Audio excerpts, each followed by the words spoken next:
오늘부터는 코로나 팬데믹에 관한 말씀을 드리고자 합니다. 오늘은 1강 서론에 대해서 살펴보기로 합니다. 마치 어떤 그리스어의 불규칙 동사와 같은 것이 팬데믹입니다. 패닉, 공포라는 뜻이고요. 팬데믹, 유행병이라는 뜻이고, 펜골린, 천상갑이라는 뜻이고, 팬데모니엄, 대혼란이라는 뜻의 그리스어어입니다. 그런데 알고 보니 이게 불규칙 동사와 똑같이 코로나19도 불규칙 바이러스입니다. 이전에도 사스나 메르스 같은 것이 있었습니다. 한동안 걱정스러웠지만 우리는 결국 이겨냈습니다.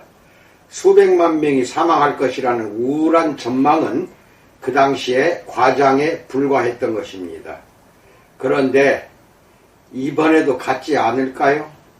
같았으면 하고 바라는 마음 간절합니다. 마르틴 니멜러 목사가 했다는 아이러니한 말이 떠올랐습니다. 독일의 목사입니다. 비슷비슷한 이야기가 떠돌지만 골자는 똑같습니다. 그는 1930년대 히틀러 당시의 독일을 이렇게 이야기했습니다. 그들이 유대인들에게 왔을 때 나는 아무것도 하지 않았다. 나는 유대인이 아니었기에 그들이 사회주의자들을 가두었을 때 나는 아무것도 하지 않았다. 나는 사회주의자가 아니었기에 그들이 가톨릭 신자들을 덮쳤을 때 나는 아무것도 하지 않았다. 나는 가톨릭 신자가 아니었기에 마침내 그들이 내게 왔을 때 나를 도와줄 사람은 단 한 사람도 없었다라고 고백하고 있습니다. 미국 어느 목사의 이야기는 다음과 같습니다. 서양에서는 코로나 바이러스에 이렇게 반응했던 것 같습니다. 맨 처음 코로나가 중국을 덮쳤지만 우리는 중국인이 아니고 머나먼 중국은 천상갑을 먹는 것 같은 희한한 일이 벌어지는 그런 나라였다. 그 다음에는 이란을 덮쳤지만 걱정하지 않았다. 이란도 아주 먼 나라일 뿐 아니라 우리가 사는 곳과는 너무 달랐다. 이탈리아에 퍼졌을 때에도 이탈리아인들은 사교적이고 접촉이 많으니 그럴 수도 있겠지만 우리는 괜찮을 것이라고 생각했다. 그런데 런던까지 그 다음에는 뉴욕을 덮쳤다. 순식간에 세상에 안전한 곳은 아무데도 없게 되었다라고 말합니다. 중립지대는 없습니다. 의료 분야에서는 전시의 스위스 같은 중립국이 없습니다. 잠시 난리를 피해 쉬면서 전략을 생각해 볼 그런 곳은 전혀 없습니다. 도대체 무슨 일이 벌어지고 있는지 아는 사람이 있는가요? 이런 일이 벌어지는 이유는 무엇인가요? 우리에게 뭐라도 말해줄 사람이 있는가요? 우리는 어떻게 대처해야 할까요? 대부분의 고대 세계는 물론 현대 세계 많은 곳에서도 지진, 화산, 화재, 전염병 같은 주요 재난은 분노한 신과 연관되곤 했습니다. 안 좋은 일이 생겼다고요? 누군가 당신에게 앙심을 품은 것이 틀림없습니다. 고대 그리스와 로마의 이교 세계에서는 이렇게 추정했던 것입니다. 당신이 제사를 제대로 드리지 못했거나 혹은 기도를 제대로 하지 못했거나 너무 끔찍한 일을 저질러서 도덕관념이 없는 올림포스 산의 신들조차 단호한 조치가 필요하다고 느꼈다는 것입니다. 고매한 철학자들은 생각이 조금 달라서 다음 세 가지 대안을 내놓았던 것이 고대 사회의 생각입니다. 첫째, 스토아 학파. 스토아 학파는 자연학, 논리학, 윤리학을 위주로 하는 지식주의자들 학파입니다. 그 학파에서는 세상 만사가 다 정해져 있다고 믿고 있습니다. 그것을 바꿀 도리는 없으니 그냥 거기에 맞춰 사는 법을 배워야 합니다. 다른 대안으로는 쾌락주의자인 에피쿠로스 학파가 있습니다. 이들은 모든 일이 무작위로 일어나기에 우리가 할 수 있는 일은 아무것도 없다고 생각합니다. 그러니 최대한 평정을 유지하려고 할 뿐입니다. 마지막으로 이원론주의자인 플라톤 학파가 있습니다. 이들은 현세는 실제의 그림자에 불과하다고 믿습니다. 이 땅에서는 나쁜 일이 생기지만 우리는 다른 세상으로 가게 되어 있다고 믿고 있습니다. 현대에도 이와 비슷한 생각들이 많습니다. 어떤 사람들은 그냥 잘 버티려고만 합니다. 총알이 당신을 겨냥해도 어쩔 수 없다는 식입니다. 대부분의 현대 서양인은 에피쿠로스 학파와 같은 쾌락주의자들입니다. 세상에는 온갖 일이 벌어지지만 이들은 그저 안락한 곳을 찾아 자리를 잡고 남들과 격리된 채 넷플릭스 영화를 즐깁니다. 이 또한 지나가리라 생각하면서 엘리트층, 지식층뿐 아니라 돈 많은 사람들, 권력 많은 사람들은 다 이런 식으로 생각합니다. 일부 그리스도인들을 포함한 어떤 사람들은 플라톤을 선택합니다. 죽음은 최악의 결과가 아닙니다. 우리는 다른 곳을 향해 가고 있으니 말입니다. 그러니 침착합시다. 대신 교회 문만 닫지 말아 주십시오. 라고 생각합니다. 그러는 사이 난민 수용소와 빈민가, 시장통의 고통은 깊어만 갑니다. 전 세계에서 슬픔이 자욱한 연기처럼 피어오르고 있으니 우리는 감히 하지 못하는 질문을 던지고 있습니다.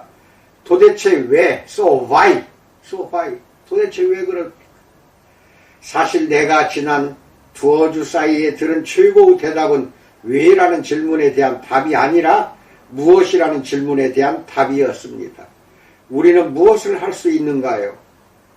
영국의 이야기입니다. 영국 정부는 공공의료 서비스 NHS를 도와줄 자원봉사자들을 요청했는데 순식간에 50만 명이 지원했습니다. 지원자가 너무 많아서 모두에게 적절한 업무를 배분하기가 벅찰 정도였습니다. 은퇴한 의사와 간호사들이 전선으로 복귀했습니다. 그 중에는 바이러스에 감염되어 목숨을 잃은 사람들도 있었습니다. 대한민국도 대구에서 팬데믹 상황이 벌어졌을 때 지원 인력들이 대구로 수도 없이 모여들었던 그러한 지난 우리 상황을 여러분이나 나는 잘 알고 있습니다. 이들은 전염병이 돌 때 초기 그리스도인들이 한 일을 하고 있던 것입니다. 3세기에 심각한 질병이 마을을 덮치자 부자들은 산으로 피신했습니다. 왜 산으로 갔냐면은 그 당시만 해도 저지대의 공기 중 악취가 문제가 될 때가 종종 있었기 때문에 부자들은 높은 산으로 다 피신을 했습니다. 그러나 그리스도인들은 떠나지 않고 사람들을 돌보았고 그러다가 병에 걸려 죽기도 했습니다. 사람들은 그 당시에 몹시 놀랐습니다. 도대체 왜 그랬죠? 그들은 우리는 이 예수님을 따르기 때문입니다.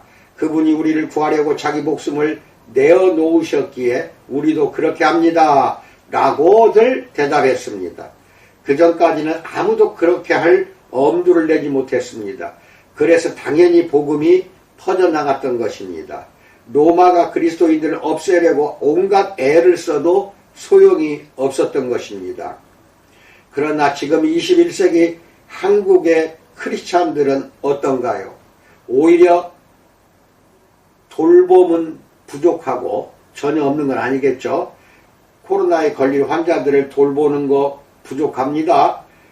코로나를 오히려 크리스찬들이 더욱더 우리나라 같은 경우에는 퍼뜨리고 있으니 개탄할 노릇입니다.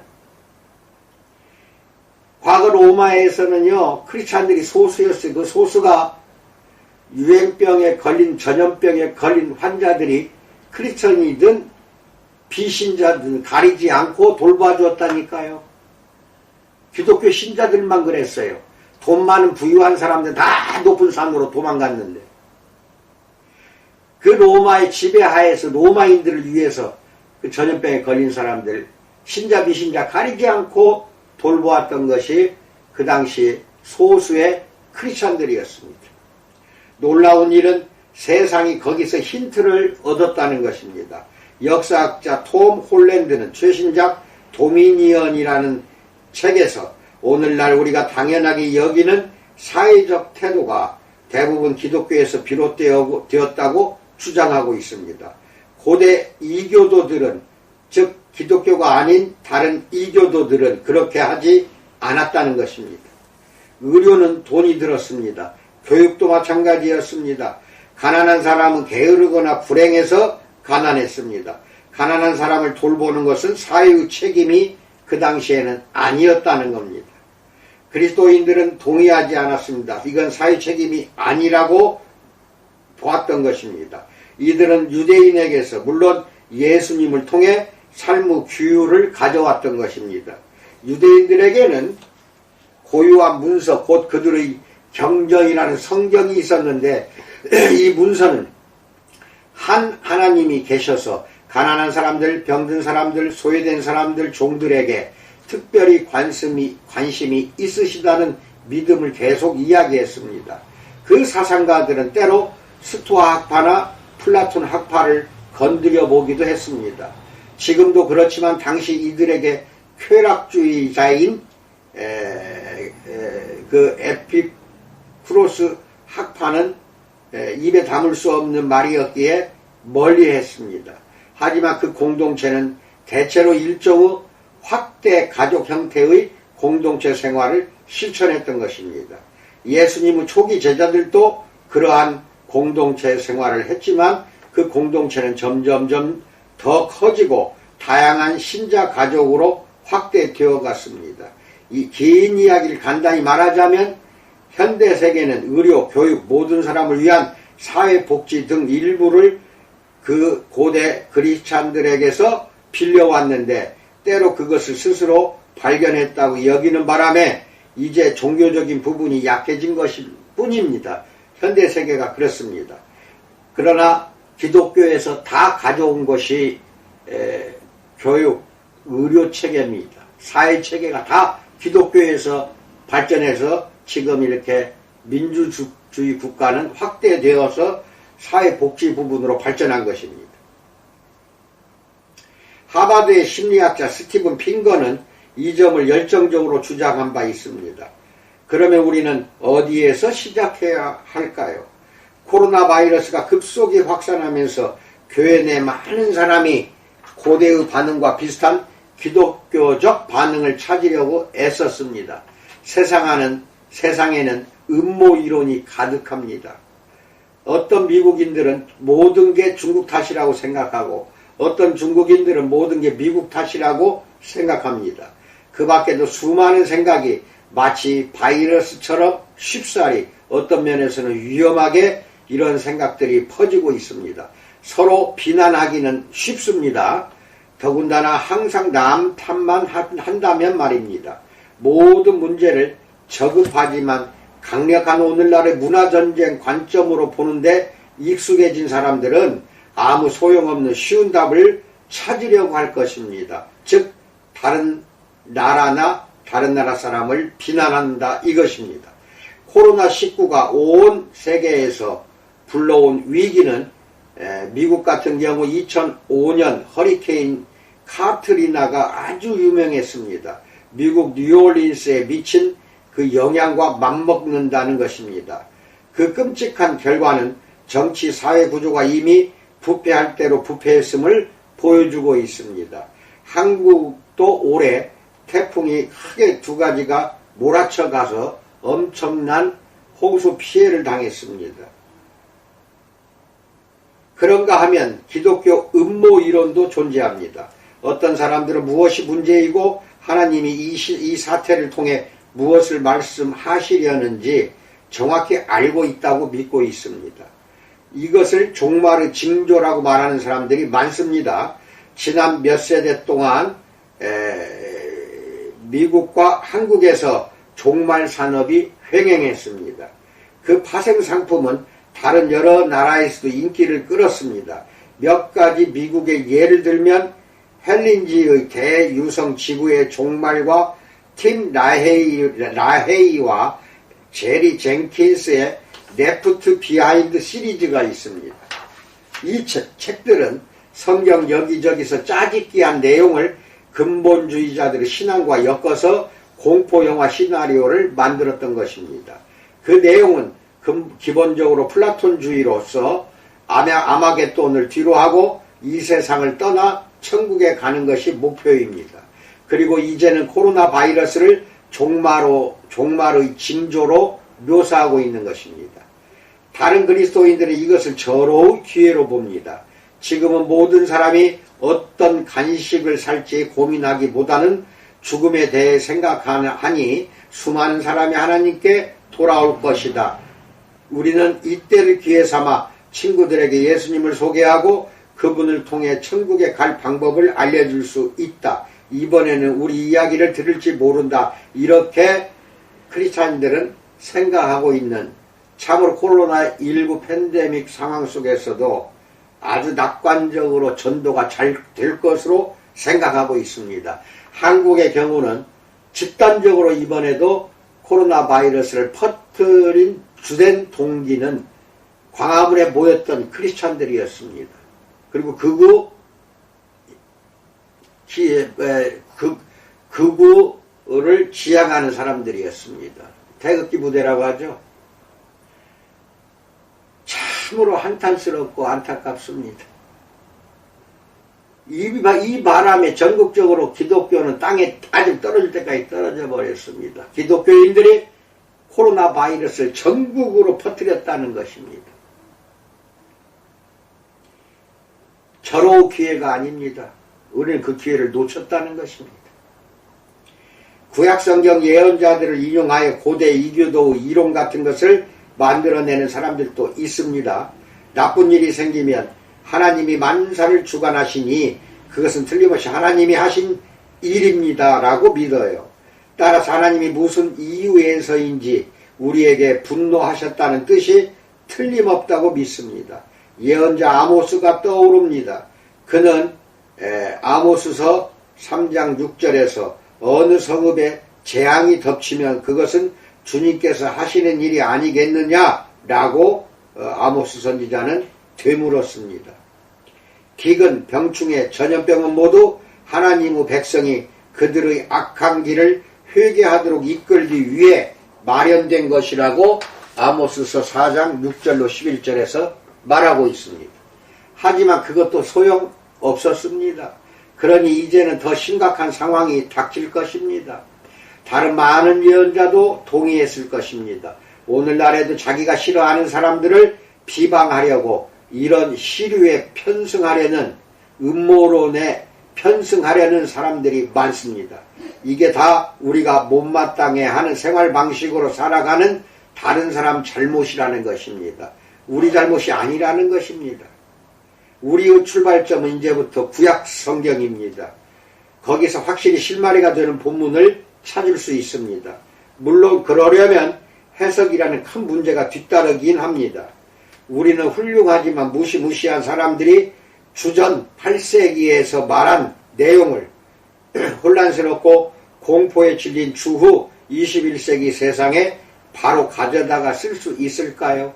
해서 내일 강의는 2강은 구약성경은 무엇이라고 말하고 있는가를 우리는 찾아보기로 합니다. 주전 8세기, 지금 주 21세기니까 2900년 전 이야기를 내일은 하겠다는 겁니다.